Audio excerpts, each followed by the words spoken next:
നമസ്കാരം, ഞാൻ ബോബൻ.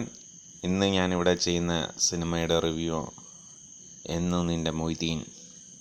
ഇത് സംവിധാനം ചെയ്തത് RS വിമലാണ്. എഴുതിയിരിക്കുന്നതും അദ്ദേഹം തന്നെയാണ്. ഇതിൽ സ്റ്റാറിംഗ് ആയിട്ട് വരുന്നത് പൃഥ്വിരാജ്, പാർവതി, ടൊവിനോ തോമസ്, ബാല, അങ്ങനെ ലെന, സായ്കുമാർ. നല്ലൊരു താരനിര തന്നെയുണ്ട് ഇതിന്. ഈ മൂവിയെ പറ്റി പറയുമ്പോൾ ഇത് ഒരു നടന്ന സംഭവമാണെന്നാണ് മൂവിയിൽ പറയുന്നത്.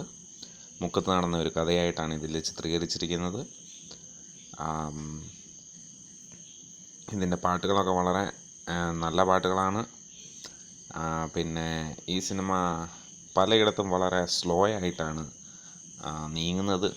പ്രത്യേകിച്ച് ഇതിൻ്റെ ക്ലൈമാക്സിലെ ഒരു ബോട്ട് അപകടവും അതിൻ്റെ രക്ഷിക്കുന്ന സീനുമൊക്കെ ആവശ്യത്തിലധികം സമയം എടുത്ത് ഇച്ചിരി വെറുപ്പിക്കുന്ന കുറച്ച് സമയം കൊല്ലിയാണ്. പിന്നെ ഇതിലെടുത്ത് പറയേണ്ടത് ഇതിനകത്ത് പാർവതിയുടെ കഥാപാത്രമാണ്. പൃഥ്വിരാജിനേക്കാളും ഈ മൂവിയിൽ ഏറ്റവും നന്നായിട്ട് പെർഫോം ചെയ്തിരിക്കുന്നത് പാർവതിയാണ്. അതിനോടൊപ്പം തന്നെ ടൊവിനോ തോമസ് വളരെ നല്ല പെർഫോമൻസ് കാഴ്ചവെക്കുന്നുണ്ട്.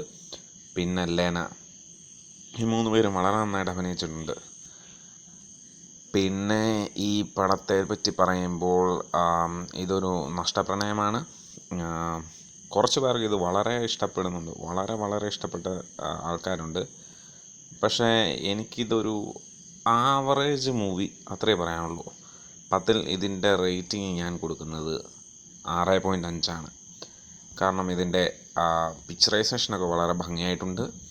ആദ്യ ഭാഗം കുറച്ച് രസിപ്പിക്കും. പിന്നെ ഇതിൻ്റെ ഡയലോഗ്സൊക്കെ വളരെ നോർമലാണ്. ഓവറോൾ 10ൽ 6. Thank you.